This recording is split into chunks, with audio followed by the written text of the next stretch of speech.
and welcome to module number 4 of the Real Relief Foundations course. And in this module, we're going to discuss the exciting topic of supporting your gut health. So we're going to begin discussing gut health, mental health, and you, because it's all about you. So Hippocrates was the first one to say all disease begins in the gut. And many people say now that all mental health begins in the gut. Now, I'd agree with the statement about 90%.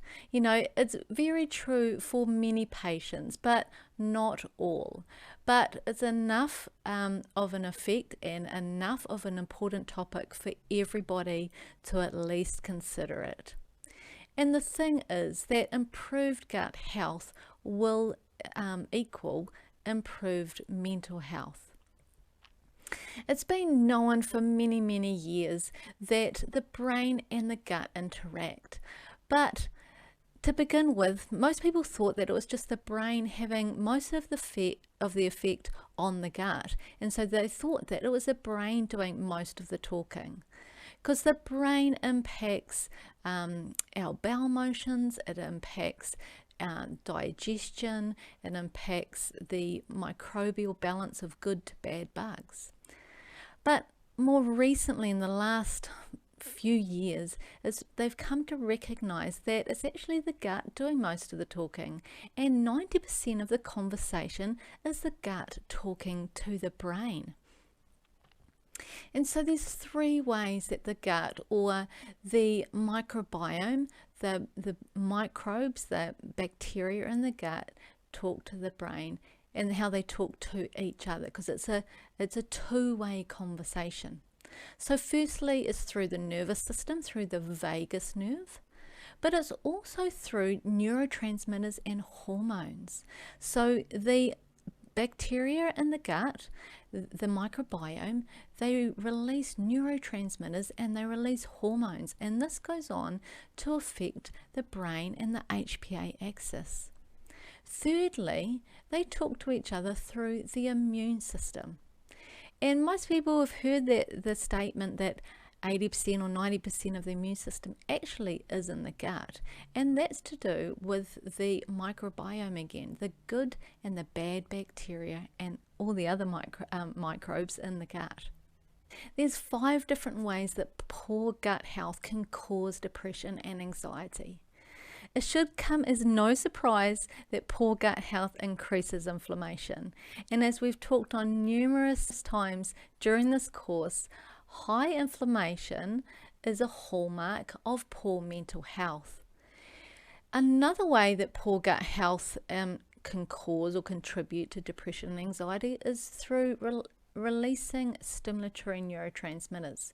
So it's often the bad bacteria or the opportunistic bacteria that release these stimulating neurotransmitters, such as glutamate.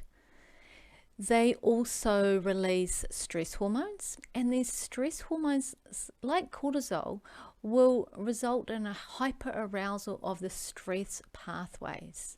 Okay, so it could actually be that the gut is causing the anxiety. Okay. Also, the microbes, the bad bacteria, can release neurotoxins, and this can give you a lot of brain fog and a lot of fatigue as well.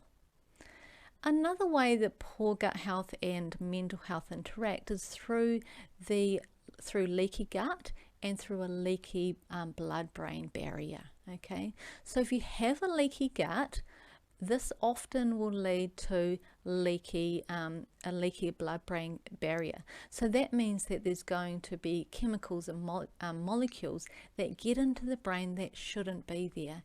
And again, this can lead to brain fog, or it can lead to hyperarousal and anxiety.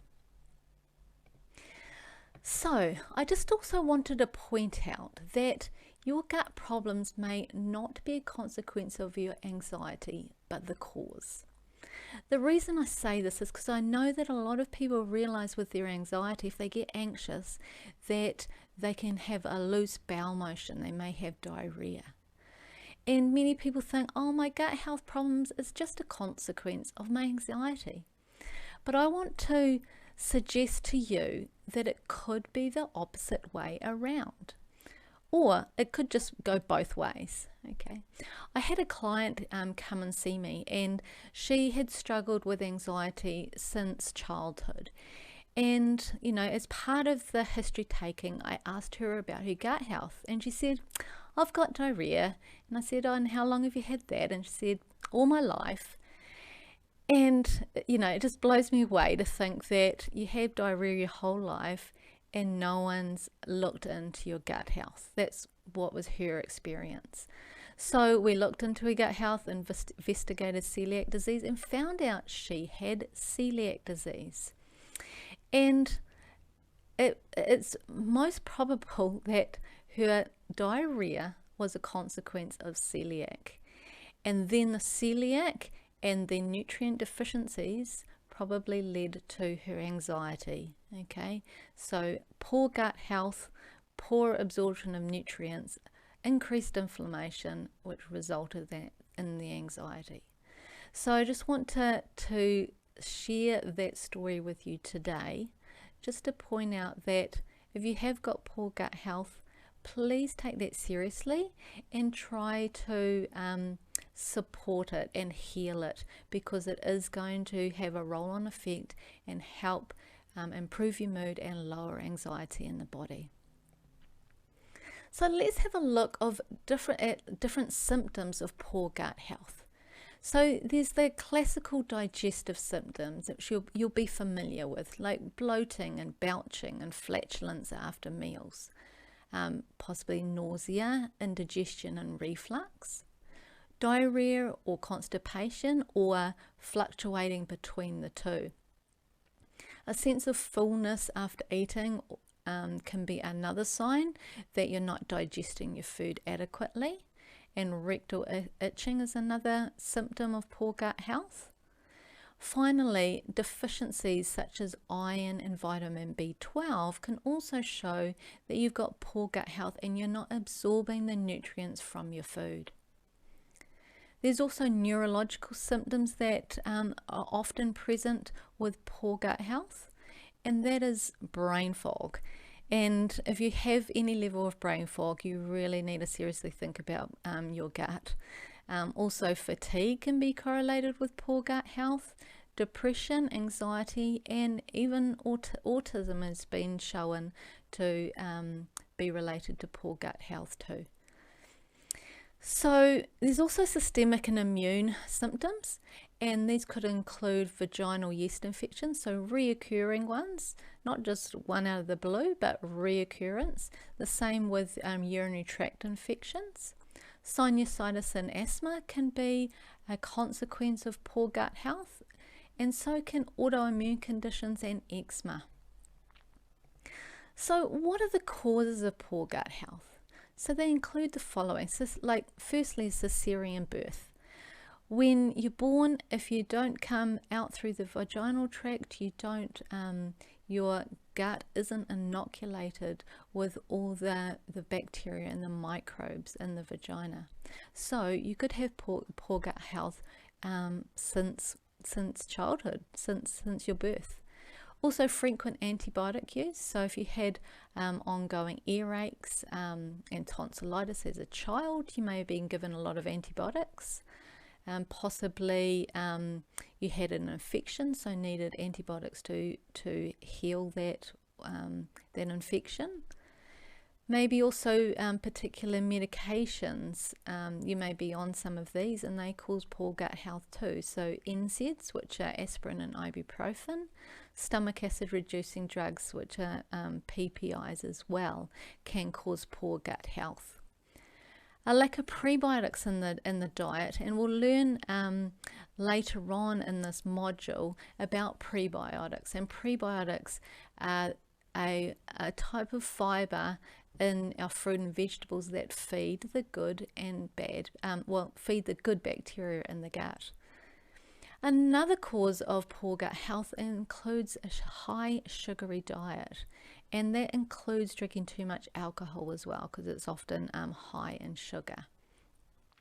Too much stress and not enough sleep is another way that the gut can be impacted. okay? Because our hormones get out of balance and our immune system gets out of balance. So this can have impacts on our gut health. So let's now have a look at a few questions that you can ask yourself to assess the importance of gut health in your mental health journey. So, do you have diarrhea, digestive discomfort, bloating or reflux more than once a week? Do you burp or fart on a daily basis? Do you have less than one bowel motion per day?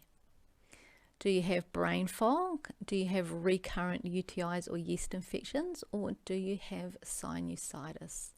So remember to download your worksheet in the, from the membership site so you can answer all these questions.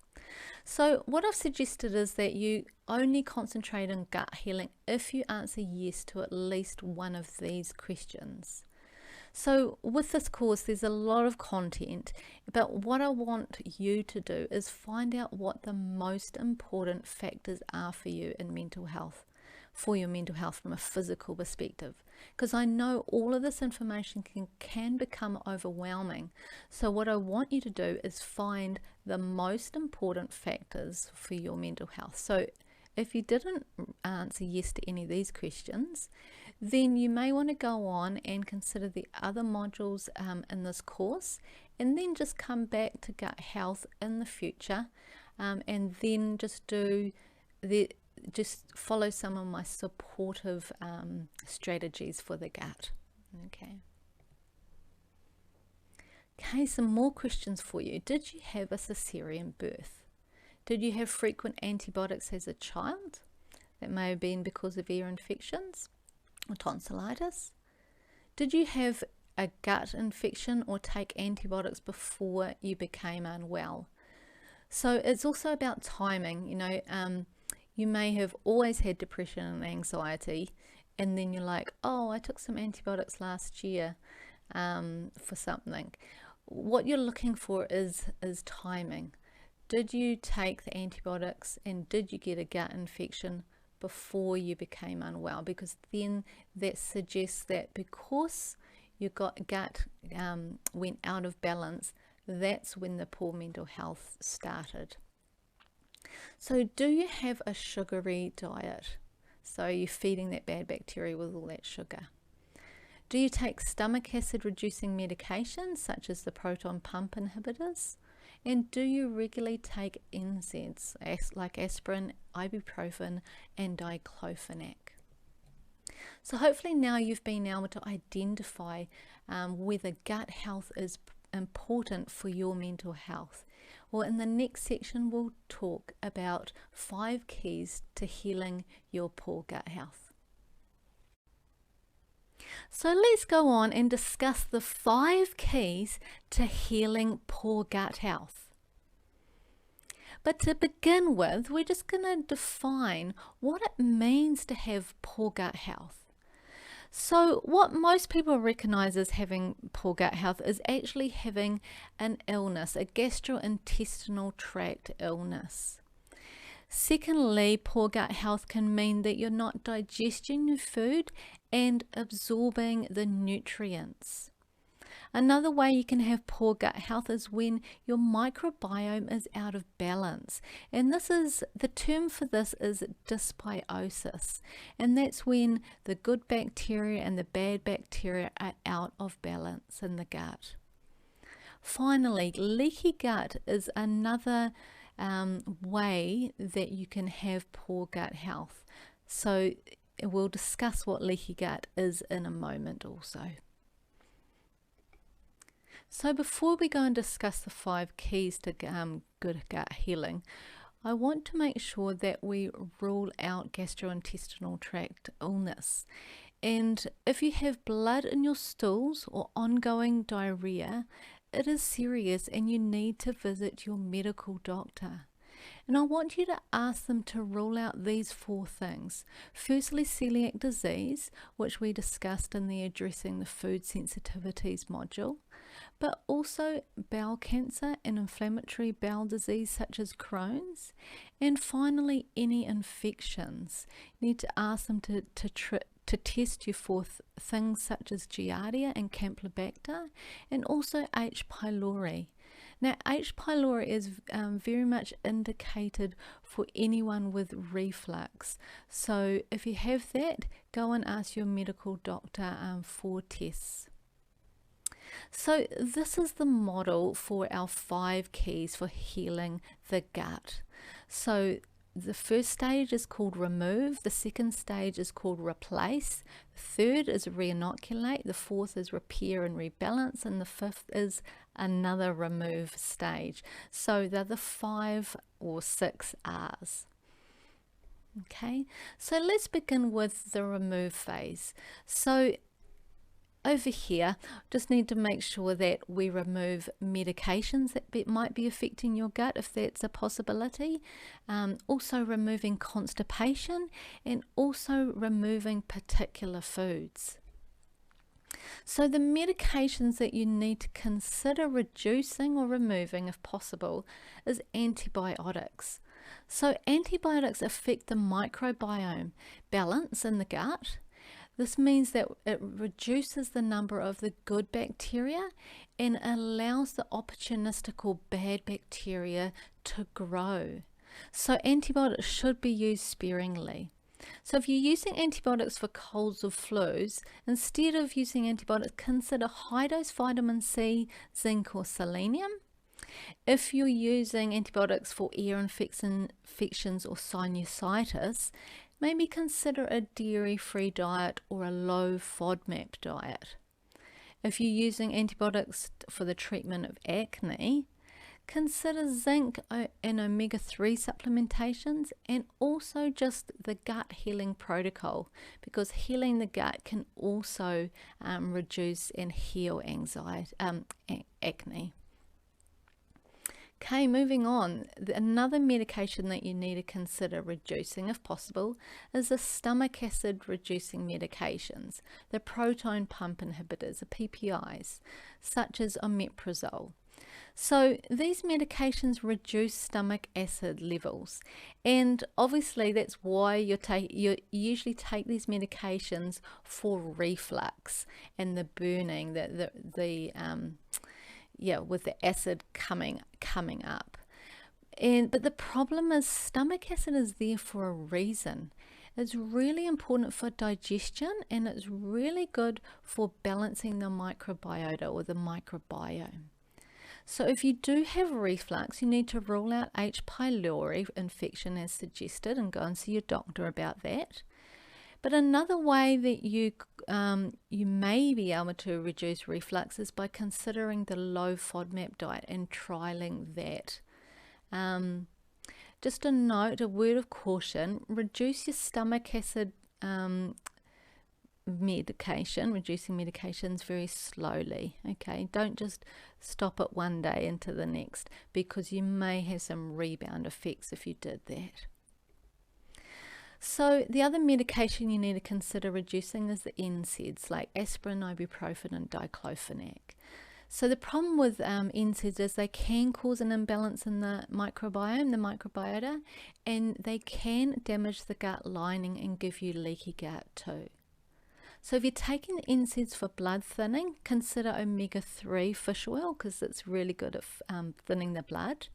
If you're taking NSAIDs for period pain, maybe consider some magnesium, and we're going to discuss that in the module around nutritional deficiencies. And progesterone cream is another type of hormonal medication that you can use, and that may possibly help with period pain too. For migraines, consider magnesium and a low histamine diet. So hopefully those suggestions are going to help you reduce the medications that you're on. As I said, only reduce your medications under the guidance of your medical doctor though. So another thing that you have to remove to help your gut health is constipation. You don't want to be bogged up, do you? You really need to have a bowel motion every day, either 1 to 2 bowel motions a day, okay? The problem is with constipation, it affects detoxification, and it also upsets the microbiota balance. the good and the bad bacteria too.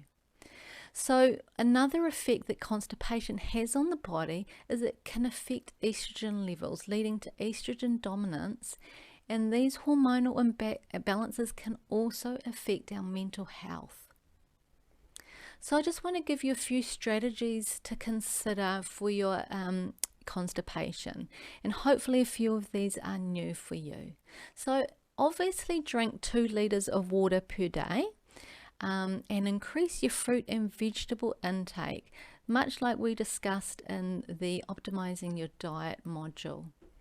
Also, I need you to rule out low thyroid function, because if your thyroid is functioning suboptimally, constipation is a symptom that you could experience. Now, thyroid blood tests were recommended to you at the beginning of the course. We won't cover them in this course, but your doctor can review them and at least rule out any overt low thyroid function. So some other considerations, one of my favorites is LSA, which is ground up linseeds, sunflowers and almond. And just 1 teaspoon up to 2 tablespoons a day can be really helpful for constipation and just get you moving. It's a really great laxative because it kind of bulks out the stools as well.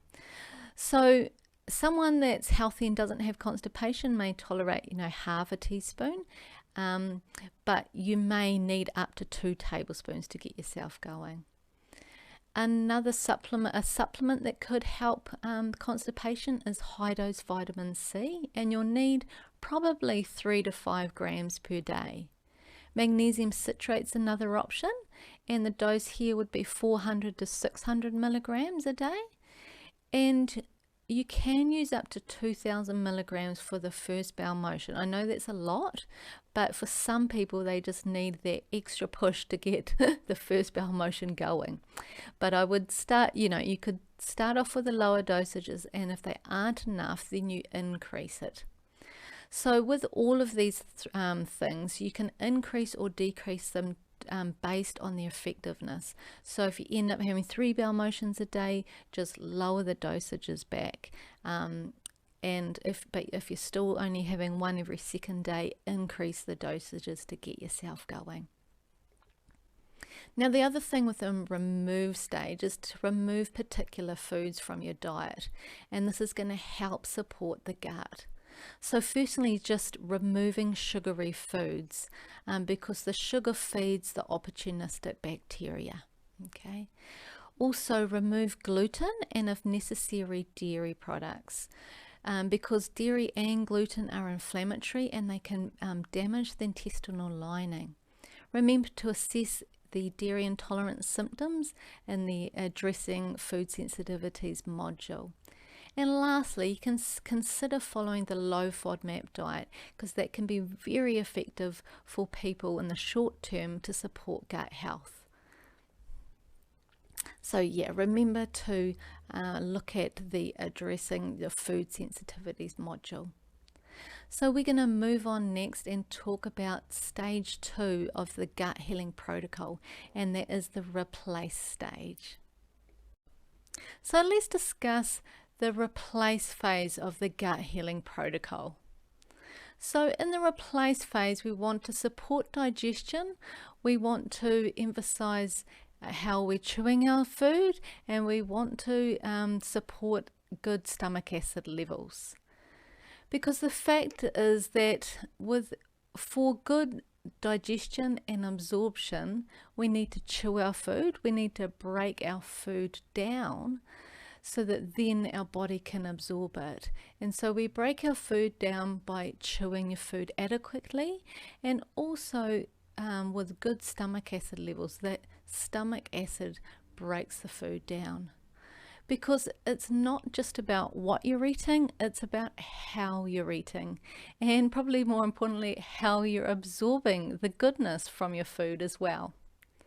So when you eat, you need to chew your food slowly and stop before meals and have gratitude. Slow down and breathe. Now, the old age habit of saying grace before a meal is the perfect thing to do here.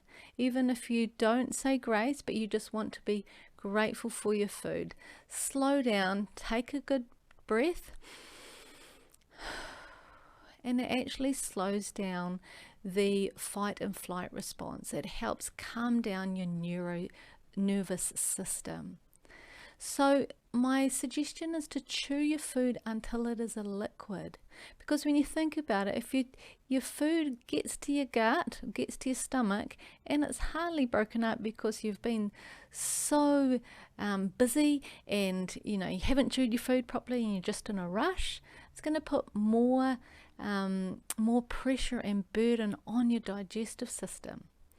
Another way to support digestion is to limit the amount of water you drink with a meal. Okay, and this is especially if you find that your stomach acid levels are low.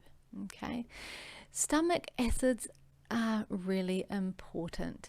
Other than chewing, which is really the first step in digestion, the stomach and the stomach acid is really the second phase of digestion. And the stomach acid is needed to not only break down your protein and amino acids, but it helps absorb key minerals and nutrients from your food as well, and it also protects against pathogens. So because it's an acidic environment, it means that a lot of bacteria will not be viable in the acidic environment. So I have a simple test for you to evaluate your stomach acid levels, and you can download this document from the membership site. So the test is very simple. You mix 1/4 teaspoon of baking soda in 1 cup of water, and you do this first thing in the morning before you've eaten or drunken anything except water. You drink this baking soda solution and you time to see how long it takes for you to belch or burp, and time up to 5 minutes. And if you haven't burped after that time, just don't worry, don't wait around. So the burping results from the acid in your stomach reacting with the baking soda, and they form carbon dioxide. Okay, and so that you burp up the carbon dioxide. Repeat the test on 2 to 3 different days just to make sure that you get a consistent result. And here's how you interpret that test. Basically, you want to be burping between 2 to 3 minutes. If you're burping within 2 to 3 minutes, it means you have adequate amounts of stomach acid. If you're belching after 3 minutes, it means you have low amounts of stomach acid. Okay. In this test, you actually want to burp because we're creating this carbon dioxide. So in this instance, it's a good thing. It means you've got enough stomach acid, and it means your second step of digestion should be doing well. Okay. So how do you replace the stomach acid if you find out that it's low? Well, you can use apple cider vinegar between 1 teaspoon and a tablespoon in a glass of water, or alternatively you can purchase a betaine hydrochloride supplement, and you can take between 1 and 2 capsules with every meal. 1 capsule with a smaller meal, 2 capsules with a heavier fatty or protein meal. So you want to take the stomach acid, the betaine hydrochloride or the apple cider vinegar. You're going to want to take it with every meal, with all the food and all the supplements that you're eating, so that your body can break them down and absorb them. If you do feel a burning sensation or have an acidic taste after using apple cider vinegar or betaine hydrochloride, reduce the dose or stop it. It means that you're obviously taking too much and you don't need it. Also, if you have an ulcer, you don't want to be replacing the stomach acid because something's out of balance there. Okay, so let's move on and discuss the next phase, which is called the re-inoculation phase. So let's talk about probiotics and prebiotics. And this is the re-inoculation phase, the stage 3 in the 5 keys to gut healing. So re-inoculate really means to reintroduce. And so what we're doing is we're introducing good bacteria to the gut, or we're introducing foods that help promote the growth of beneficial bacteria. So we can do this re-inoculation phase through 3 different ways: probiotic supplements, prebiotic foods, and fermented foods. So I just wanted to share a study with you showing that there are differences in the gut microbiome between people with anxiety and depression and those without. So there's a different balance of good to bad bacteria in people's guts that have poor mental health. And the study also showed that if you gave probiotics to bring balance back into the person's digestive tract, that you could decrease the feelings of anxiety and improve mood.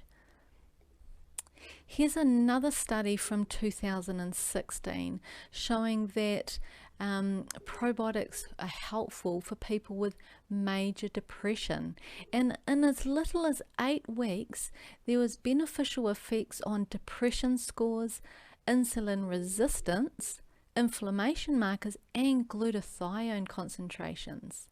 Now, glutathione is an antioxidant in the body and also helps with detoxification.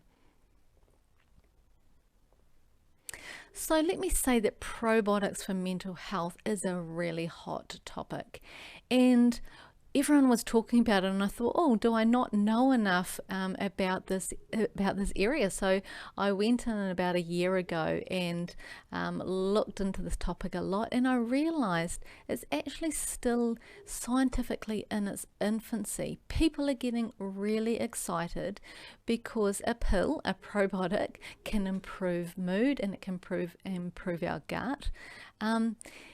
But I really thought there would be more evidence than there was, probably 9 months ago. But the research looks good. There is quite a reasonable amount of information for depression, supporting that probiotics will improve mood. With postnatal depression, there are a few studies out, and with anxiety, I would say there's not quite enough information yet. It was probably 6 months ago that I looked into this, but the thing is, there's lots of ways to support your diet, and probiotics is just one of those ways. But the probiotic strains that can help reduce depression that we've found in the scientific studies are the following: 3 lactobacillus strains, so Acidophilus, casei, and helveticus, and 2 bifidobacterium strains called longum and bifidum. Now, in the bonus section of the membership site, I've given you some supplement recommendations, and so the probiotics that I've recommended all include these strains and do not include the strains that I don't like and I don't think there's evidence for. So you can feel confident about that if you're needing some recommendations for your supplements. So I just wanted to give you some practical guidelines on taking probiotics. So I always recommend to my clients to take probiotics last thing at night. It means that the probiotics have got, the next 8 hours to do their job, to re-inoculate the gut, bring it back into balance, having a good effect on the immune system while you're sleeping and while you're not eating. As I said, take a probiotic with lactobacillus and bifidobacteria strains, but avoid probiotics with streptococcus strains. I know that for some people they don't do well on probiotics, and your tummy might be very sensitive, or you've reacted to probiotics in the past, and in that case my suggestion is make sure your probiotics don't include any inulin or other prebiotics, because some people just are too sensitive to take those. If you find that still, even with taking a probiotic that doesn't contain these prebiotics, you still react, my next suggestion would be to consider Saccharomyces boulardii instead of a probiotic. Now, Saccharomyces is a yeast strain, and I call it a yeast, a probiotic-like yeast, and it's very good at crowding out the opportunistic or bad bacteria. So it's a really great option for anyone that wants to support their gut health through probiotics but is sensitive to probiotics. So let's move on and talk about the foods that you can eat to support the bacterial growth. So prebiotics are foods that the body does not digest actually. Instead, the bacteria ferment them and use them for their food source. And all prebiotics are a type of fiber, but not all fibers are prebiotics, okay? But here's a nice list of prebiotic foods that you can include in your diet. So garlics, leeks, and onions are all good, and they're nice foods that can flavor your food. Asparagus and bananas, apples, sweet potato, cabbage, kiwi fruit, but also the grains and nuts like buckwheat and almonds and hazelnuts and pomegranate seeds. So if you're eating a wide variety of vegetables, as I've recommended in the Optimise Your Diet section of this course, you're going to be eating a lot of these vegetables anyway. But just wanted to clarify and show you that my recommendations thus far about optimizing your diet really do and will support gut health through including nuts and seeds and vegetables and fruit as well. But for those people on the low FODMAP diet, you need to realize that a lot of the gut-friendly prebiotic foods are avoided on a low FODMAP diet. So you may be avoiding garlic, you may be avoiding onions, but just make sure that we'll try to include a low FODMAP prebiotic food with every meal, or at least once a day. And here's a few options for you. So the buckwheat, almonds, hazelnuts, chia seeds and pumpkin seeds, oats, rice and potato, unripe banana, leeks, cabbage and kiwi fruit. Now leeks are a good option on a low FODMAP diet to flavour your food. So if you're having to avoid garlic and onions, leeks are another great idea. So many people ask me, should I be eating fermented foods or not? Well, fermented foods can be very helpful for supporting the microbiota and improving digestion. Just the other day I had a client who had bad constipation and a lot of stomach pain, and just by adding sauerkraut into his daily routine and having that at night, it really helped a lot. So you could include kimchi or sauerkraut or milk or water kefir, or kombucha is another option too. I just want to give you a word of caution. There are some people that don't do well on fermented foods, and it's often to do with the histamine that is found in those foods. So if you're on a low histamine diet or you're histamine sensitive, I would personally avoid fermented foods and maybe consider a probiotic instead, or Saccharomyces boulardii instead. So I also just wanted to give you some low FODMAP fermented food options, because a lot of the fermented foods are really high on the FODMAP scale. But you could consider up to half a cup of red cabbage sauerkraut. It's just specifically the red cabbage that you'll be able to tolerate. Also consider goat's yogurt or pickled gherkins or sourdough spout bread. Now, I just wanted to also give you a word of caution, or as well as a word of encouragement about kombucha tea. Kombucha is really well liked, and it's actually an easy way to get fermented foods into your family and into your children. But do be aware that it can have a lot of, or have some caffeine in it. So if you've got anxiety or insomnia, as I've recommended, you should avoid caffeine. The caffeine levels do vary, and you can get green or white tea varieties that will have reduced caffeine. You could also Google a recipe to make kombucha from herbal caffeine-free teas as well, and a recommendation is red bush tea instead of the black tea. For those on the low FODMAP diet, limit kombucha to half a cup, so 170 mils per day. And let's move on and talk about repairing the intestinal lining and rebalancing your stress for good gut health.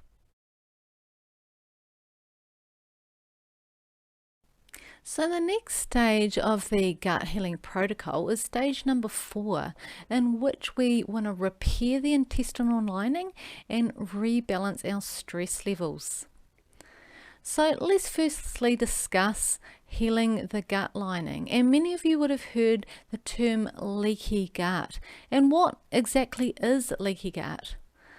Well, firstly, you have to realize that a healthy gut has a protective lining which is impermeable.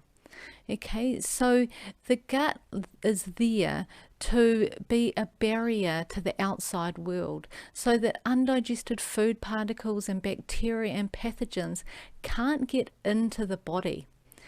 The intestinal lining can absorb nutrients, however, and that's a really good function and a vital function of the intestinal tract. But it's a impermeable layer as well that keeps out unwanted molecules. When it comes to leaky gut, the intestinal lining is damaged and it now becomes permeable. It's got holes in it that allows those undigested foods, the bacteria and the pathogens in, and they pass through and enter into the bloodstream. Unfortunately, this can create an immune response, and it can lead to food allergies, intolerances as well, autoimmune conditions, and systemic symptoms such as brain fog and muscle pain as well. So I just wanted to give you a few ideas on how you can repair a leaky gut.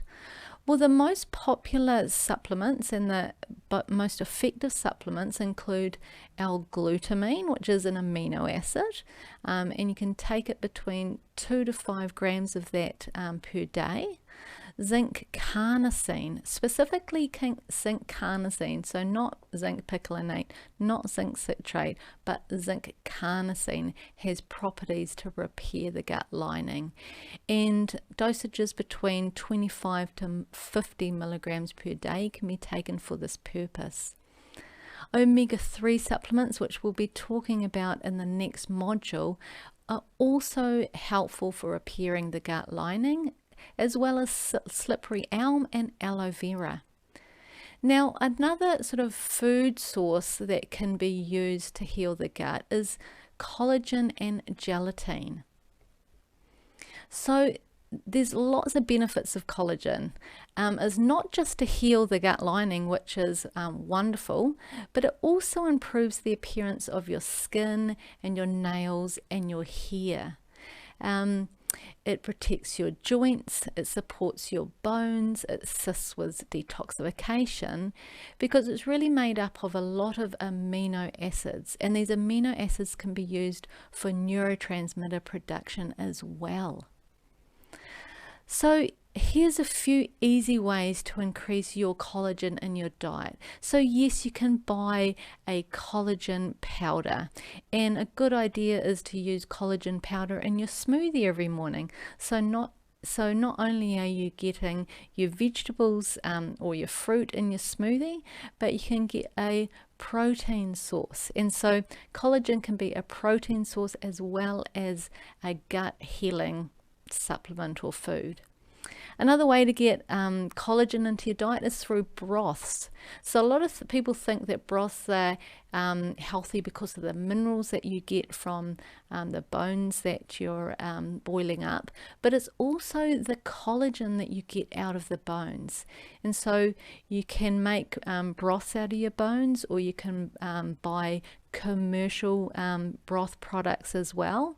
You can you can just drink broth straight, but you can also add broth to your mashed potatoes or your stews, or anything that you sort of mix up and need a liquid in. Slow cooked meats are another way to get collagen into your diet. So, historically we've eaten a lot more slow cooked meats, and a lot of the cheaper cuts have a lot higher collagen content in them, and it's the whole reason you have to slow cook them, is because you have to break down that collagen so that the meat's not so tough. But the collagen is great, as I said, for our gut and for our skin. So gelatin gummies and marshmallows are a great way to get collagen into you, and it's really great for your kids as well, because you can shape them like little gummy bears or little berries and things like that, if you've got the right setup. And so this is another great way if you don't like broths, or you just want to look for some alternatives to get it into the kids. Now I've got some resources on the membership site for you, in which there are recipes to make fermented foods like kefir and kombucha and sauerkraut, and there's also broth recipes and gummy recipes and marshmallows too, and I've got some links for you too there. So as part of stage number 4, in which we repair the intestinal lining, we also want to rebalance our stress levels. The thing is, at the beginning we spoke about how is a two-way conversation in which the brain is talking to the gut and the gut is talking to the brain. And as I said, most of the talking's done by the gut to the brain, and that's what most people are interested in right now. But we also don't want to overlook the fact that our brain also talks to our gut.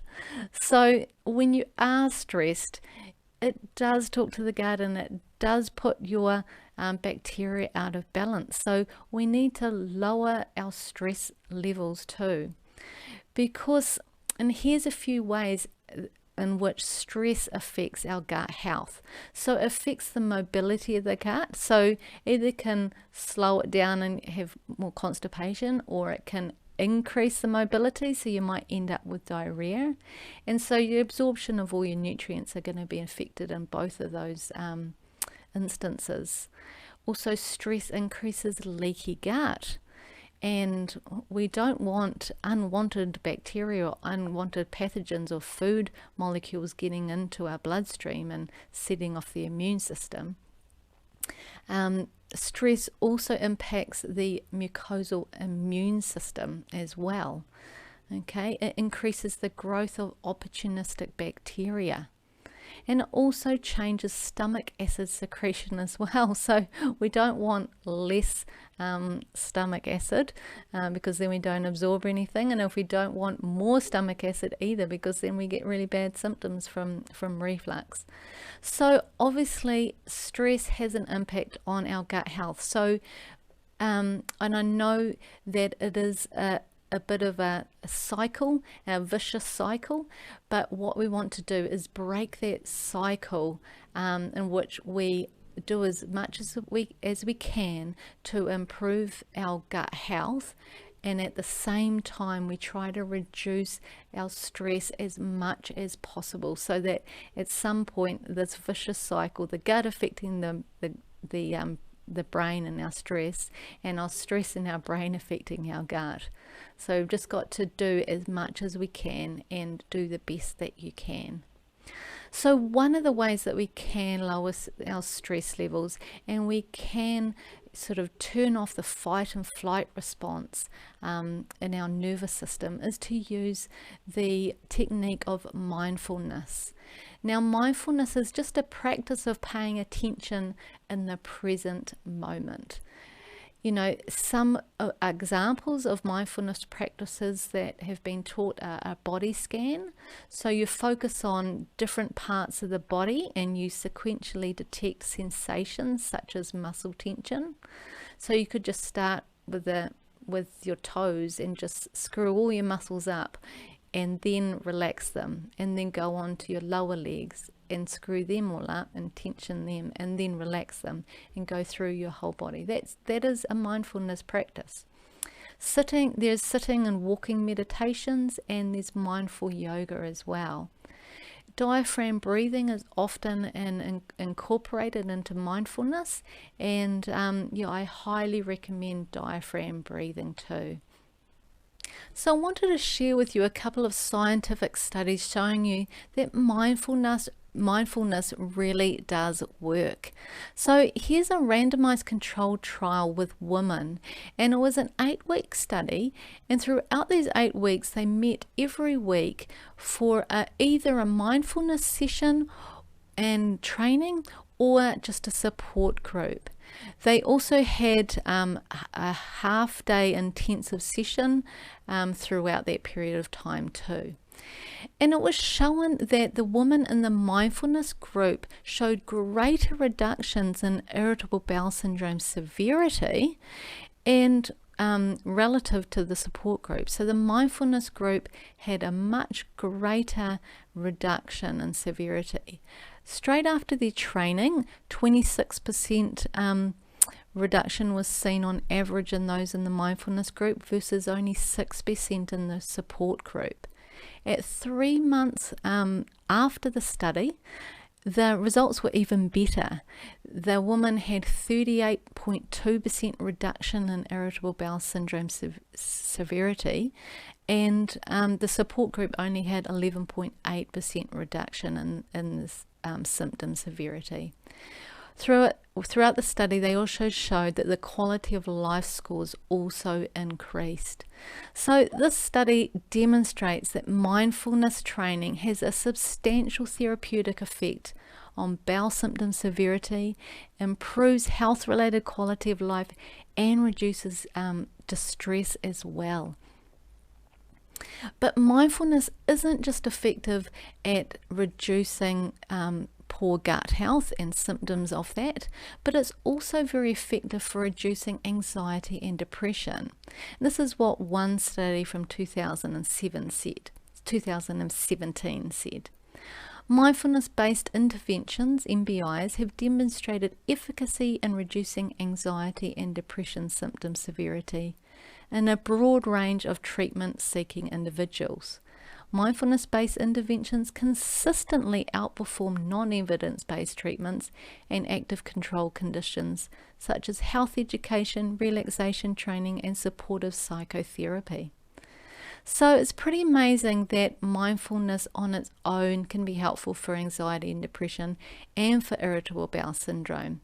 So imagine if you add this to the other strategies that I've suggested even in this module or in the whole of the Real Relief course.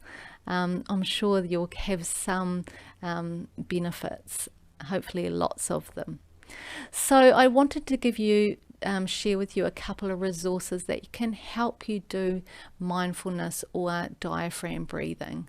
So there is the Headspace phone app and the Calm smartphone app, and I would suggest that you just trial both of these and see which ones you enjoy the most or you resonate with you. My suggestion is to do 10 to 20 minutes once or twice daily. The mindfulness at night time or before bed is going to help you get to sleep too. So if you've got issues with insomnia, I would recommend mindfulness before bed at night. In the membership site, I've given you some links to some free YouTube videos on diaphragm breathing, so as the other apps do cost money.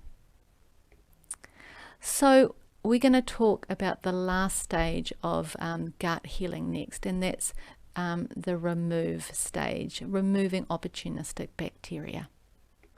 So the final stage to the gut healing protocol is the remove stage, and we've repeated remove twice. Initially we remove constipation and medication and particular foods, but when we come back to the remove stage, we also want to remove opportunistic bacteria or parasites and things.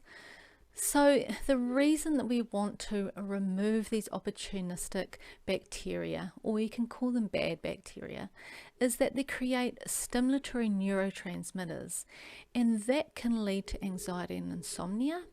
They can also release neurotoxins, and these can lead to brain fog, low mood, and fatigue.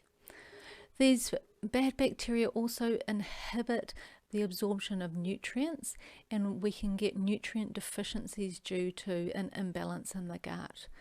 And finally, the bad bacteria can create inflammation in the gut, and if we have inflammation in the gut, then we can have inflammation in the body, and therefore inflammation of the brain, and that is a hallmark of mental health, and we need to get rid of that inflammation.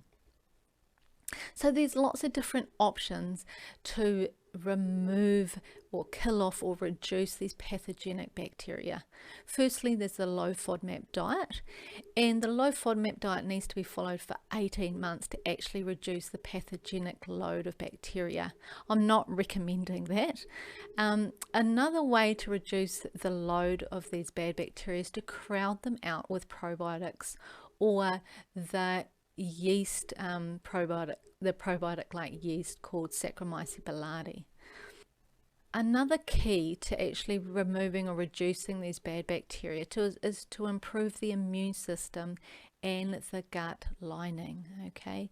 And when you do that, the body and the gut can come back into balance. Antimicrobial herbs are another popular way to reduce pathogenic bacteria, as well as antibiotics. So here's my recommendation when it comes to your gut health.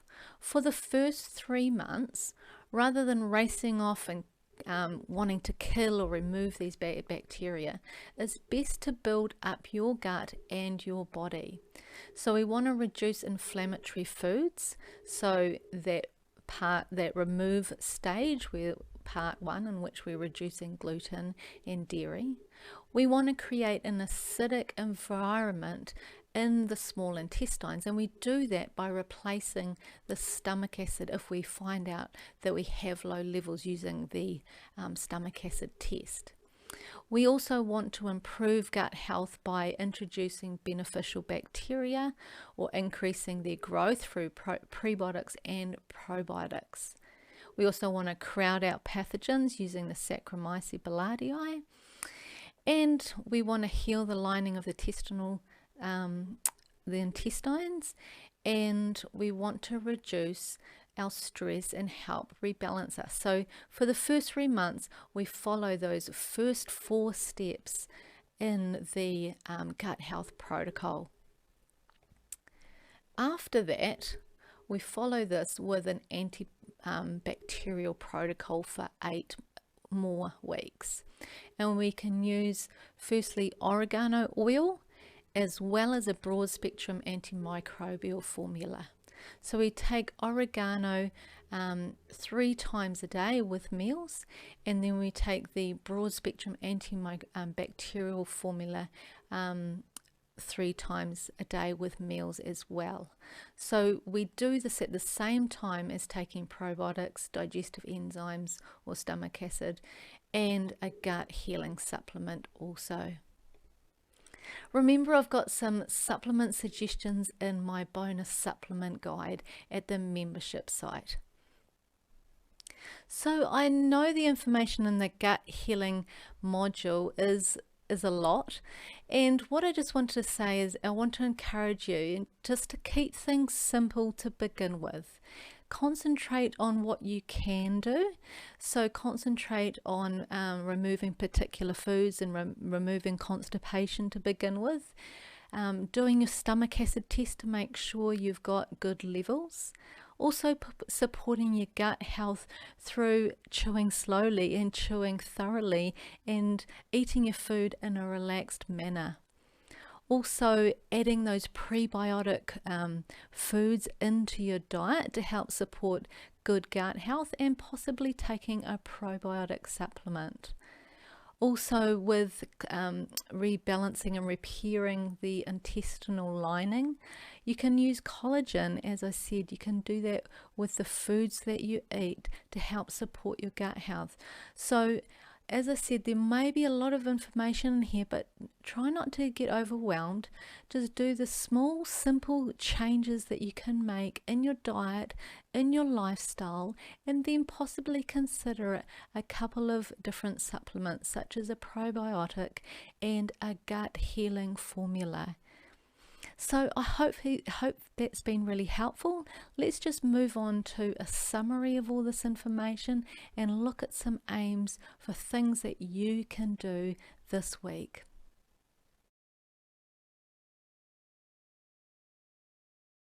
So let's summarize some actionable steps and also think about some aims for you for the next week or so. So firstly, here's some strategies to help heal the gut. Now, these strategies are really good for anyone. So if you haven't got any digestive complaints, or it's just mild, or if you have a lot of severe symptoms of poor gut health, all of these strategies are going to be very helpful. So consider getting some broth into your diet, either drinking it or adding it to different meals, mashed potato or stews and things like that. Also consider collagen powder. This could be in the form of a smoothie in the morning. You can add some collagen powder for the protein source, as well as a gut healing product or ingredient into your smoothie. Also, remember to eat lots of vegetables, and we discussed this in the Optimizing Your Diet module as well. But the vegetables will give you good fiber for the gut and also help with problems with constipation. Limit your sugar intake, because sugar will feed the bad bacteria. Also can consider reducing gluten, because gluten is inflammatory. If we take that out of the diet, you're going to take a load off the digestive system as well. We also discovered in this module how mindfulness can be very helpful for lowering stress and also reducing symptoms of irritable bowel syndrome. So you could consider mindfulness applications on your smartphone app and doing an exercise or two every day of a mindfulness technique, or you could do some diaphragm breathing, maybe 10 to 20 minutes once or twice a day. Another strategy that you can use to help support gut health is eat fermented foods. And I've just put here if tolerated. Some people won't tolerate fermented foods, but I'm sure once you've tried, you'll know if that's you or not. Another strategy is you can take some apple cider vinegar. So that could be a part of your salad dressing alongside olive oil. That's a great way to help you digest your food. Or else you could use apple cider vinegar in a glass of water with every meal to help support your stomach acid levels and your acidity of your stomach. Now, here are some more specific guidelines for anyone with digestive symptoms. Okay, so follow the previous recommendations, but also consider adding a few of these. So initially, make sure that you're having one bowel motion per day. It's very important. And if you are struggling with constipation, consider using LSA, which is linseed, sunflower and almond, all ground up, magnesium citrate or vitamin C supplementation. I'd also recommend to everybody to test your stomach acid levels, and if required, supplement with a betaine hydrochloride supplement. Consider the low FODMAP diet if your symptoms are quite severe. Also consider probiotics, and you can take one capsule before bed every night. A gut repair formula is also a great idea, especially if you've had long-term gut issues. And usually take the powder twice daily on an empty stomach. Okay. Lastly, and I haven't actually mentioned this up till now, but it's really an optional step with for people that have been struggling with their gut health long term. It's like they know that their gut is a problem and they've been trialing different diets and different supplements to try to get it back into balance. If you're struggling with that, I would recommend taking a mitochondrial supplement support such as CoQ10. And take it at reasonable doses such as 100 milligrams 2 to 3 times a day. Now the mitochondrial support is going to help your energy in your body, and it's going to help the immune system so that your immune system can start to fight against the opportunistic bacteria, and it can help the immune system get your gut back into balance. So I want you to follow those guidelines for 3 months. And if you've experienced inadequate improvement, consider doing an 8-week antibacterial protocol. You could also go and see a practitioner to help support you through this process. But what you do is add oregano oil and antimicrobial formulas 3 times a day with meals. You do that for the 8 weeks, and then you would stop for 2 to 4 weeks to see if your symptoms had improved. If you don't have enough improvement, then you want to repeat this 8-week antibacterial treatment. But if you're going to repeat it, I really want you to take good notice and be very intentional when it comes to your stress management, and consider putting in that mindfulness every day, or diaphragm breathing every day, once or twice a day, and also implementing that CoQ10, the CoQ10 mitochondrial support that I just recommended. So here's a few aims for the week for the gut health module, and this is for people with little gut health concerns. Firstly, assess your celiac disease test result, because you may not realize you have a problem. The depression or anxiety or fatigue may be a result of celiac. You may not have any gut problems, so double check those results. Also do the stomach acid test and supplement your stomach acid with betaine hydrochloride or some apple cider vinegar. So eat 5 vegetables a day, and that's going to help give you some good healthy fiber for the gut. Consume collagen powder or broth daily, and consider eating a fermented food regularly. As I said, there's some recipes on the membership site for many of these fermented foods, so check those out. And so if for anyone with gut health concerns, here's a nice summary of what I suggest that you do. Initially, assess the celiac disease test results. Make sure you don't have a positive result. If you do, see your medical doctor. Also eat 5 servings of vegetables a day, and consume collagen powder or broth, or even the gelatin gummies and marshmallows. Get your bowels moving. You want 1 to 2 bowel motions per day, and also do the stomach acid test. But also, if you've got the digestive concerns, then you need to trial a gluten-free, dairy or dairy-free diet, or the low FODMAP diet. And also consider ordering some probiotics and stomach acid and gut healing supplements too to support your gut. So I hope you've enjoyed the supporting your gut health module. I think it's really interesting, and I know that improving your gut health will improve your overall well-being and mood. I'll see you in the next module.